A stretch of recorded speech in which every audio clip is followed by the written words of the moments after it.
નમસ્કાર. તો ગંગાદેરી પહોંચી અને અમે લોકોએ ચાલુ કરી દીધું અમારા શ્રીફળ વધેરવાનું કામ. શ્રીફળના છાલા વગેરે ઉતારી અને ધર્મભાઈ પાસે મેં તો શ્રીફળ વધેરાયું અને ત્યારબાદ પહોંચી ગયા અમે આશ્રમની અંદરની મુલાકાતે. સમાધિ, અખંડ ધૂણા, મંદિર આ બધું જોઈ અને આ બધાના દર્શન કરી મન ઘણું શાંત અને આનંદિત થતું હતું.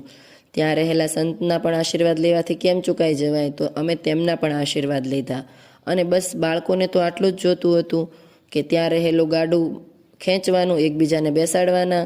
પરંતુ હું બેસી ગઈ હતી શાંતિથી એક જગ્યાએ. ભગવાન હોય, આવો સરસ આશ્રમ હોય અને આવું સરસ પ્રાકૃતિક વાતાવરણ હોય તો એનાથી વધારે તો આપણે શું જ જોઈએ. બસ આ જે શાંતિની અને સુકૂનની પળ છે તે લેવા માટે તો શહેરના લોકો તરસી રહ્યા છે. આ ઝાડ કે જેની ઉપર વડવાઈ આવેલી છે પરંતુ તે વડ નથી, તમે કોમેન્ટમાં જરૂર જણાવજો કે આ શાનું ઝાડ છે.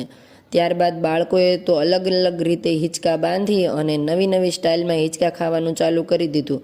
ખરેખર આ સાચો આનંદ તો તમને ગામડે જ મળી શકે.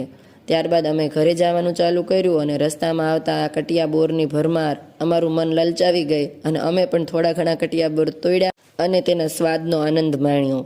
અને ઉપરની ધાર ઉપરથી આ આખું ગામ આવી રીતે દેખાઈ રહ્યું છે. મેં તમને અગાઉ વિડીયોમાં કહ્યું હતું કે હું તમને ધાર પરથી ગામ કેવું બતાવી રહ્યું છે તે જણાવીશ.